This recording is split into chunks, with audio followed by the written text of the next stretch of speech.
but also CMIA for their sponsorship, their support, and really starting to put together a great professional development program so that we can come together as a community, we can build off the successes we've had and continue to seek the more successes. Programs, activities, events such as this, where we can come together as a community and start to learn from one another. Because really, when I think of professional development, it's about us, it's about the community that comes together and can elevate. Basically, attach your wagon to that horse, whoever it may be, in terms of that mentorship, that guidance, that learning piece. But I think we've come a very, very long way as a core and a branch, and I think the sky's the limit in the future. CMIA continues our discussions with Brigadier General Dominic Goulet and Chief Warrant Officer Sean Pendergast. We're continuing our discussions about professional development. This is a not to be missed episode for all CMIA members. Thanks, Dave, and thanks to Mike for the question.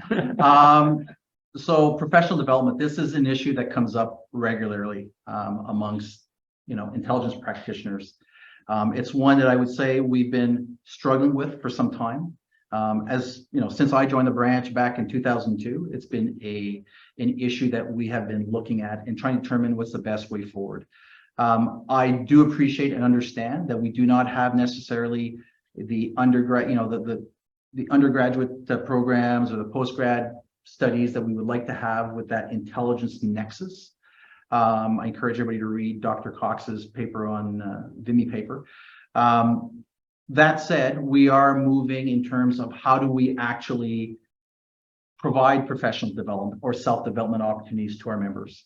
And I think we need to look at some of the things that we've achieved to date and the work that we need to do. So I would, I'd harken back to my comments about the Canadian Military Intelligence Association.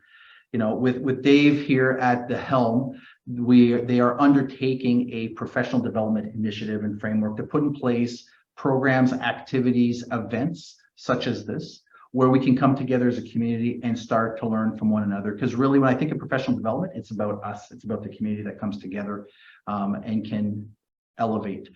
The other piece that we've been looking at is how do we move from just being practitioners to the academic piece of intelligence studies. So I spoke about that a bit. We have a lot of work to do on that front. There's still some groundwork to be made up. That said, we do have linkages with academia. We are looking at potential fellowships that we would like to expand upon or explore with academia. The other thing too, that from a branch and a command perspective that we're looking at is we now have defense team coaching opportunities. You may have heard of it in the past as executive coaching. We are moving away from executive coaching because there was a connotation that it was only for senior leadership. It's actually, we want it to be for all members of the CAF in terms of how you can develop as a leader. What are the things that skills or attributes that you need to work on. We're also looking at a robust mentoring program, something that was developed and initiated by Lieutenant Colonel Elliott. But I think we have to give it some wind back in the sails and be able to re-energize that program. Because I think from a mentorship opportunity, I think we have individuals with lots of experience, competencies, and expertise. And I think from I look around the room to the younger faces, I think those are the opportunities where you need to be able to, basically attach your wagon to that horse, whoever it may be, in terms of that mentorship, that guidance, that learning piece. So, in a roundabout way, Dave, we have a lot of work to do in professional development, but it is acknowledged. There's also the debate now about, I grew up kind of as a generalist in terms of intelligence. Do we need to become more specialized?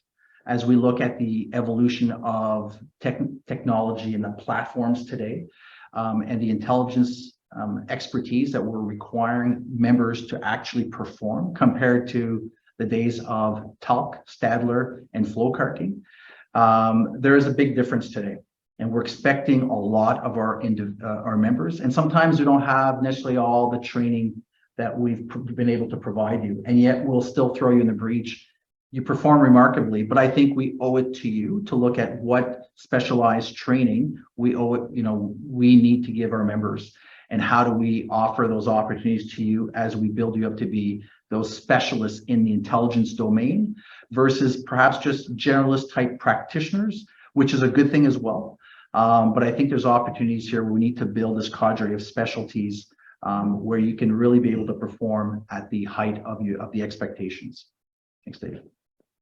Anything you want to add? Yes, sir. Yeah. So from an NCM perspective, again, a lot of the principles and aspects that General Goulet passed on apply. Maybe not so much on the academia, the high-level academia piece, although there will be people that would argue the contrary to that. But I think from a learning perspective, I mean, each and every day you come to work, you need to learn. When opportunities are presented to professionally develop yourself, irrespective of your specialty and whatever you can kind of learn, I think there's value in that. And I will say, like from an NCM perspective, as you kind of progress through the ranks, and if you were lucky enough to achieve, as an example, the rank of Chief Warrant Officer, some of the, I won't say professional development, but some of the aspects of knowledge that you need to kind of expand your mind on outside of the intelligence spectrum is things like managing civilians. From my perspective, throughout my career, I don't think I ever managed a civilian as I progressed through my jobs there. But now in my role as a base chief, that's something I have to deal with each and every day. And it's the same thing on budgets there. Because of my unique background there, I didn't really have to worry about budgets so much throughout my career. But now in my role as a base chief, again, that's kind of paramount. And there's a bunch of other aspects there that are outside of our trade specific, that if you want to achieve some of those higher level positions, the CAF jobs, that you need to kind of get smart on there, because otherwise it's a fire hose, and it's a tough fire hose when you're a little bit gray on the top kind of thing, and there's stuff coming at you all the time there. But I would offer there, every opportunity that NCM gets to professionally develop themselves is a great opportunity, and then hopefully they're going to bring that back and then mentor those that they're entrusted to either lead or peers that they're working with there, to just kind of benefit, so everybody can benefit from that investment, sir.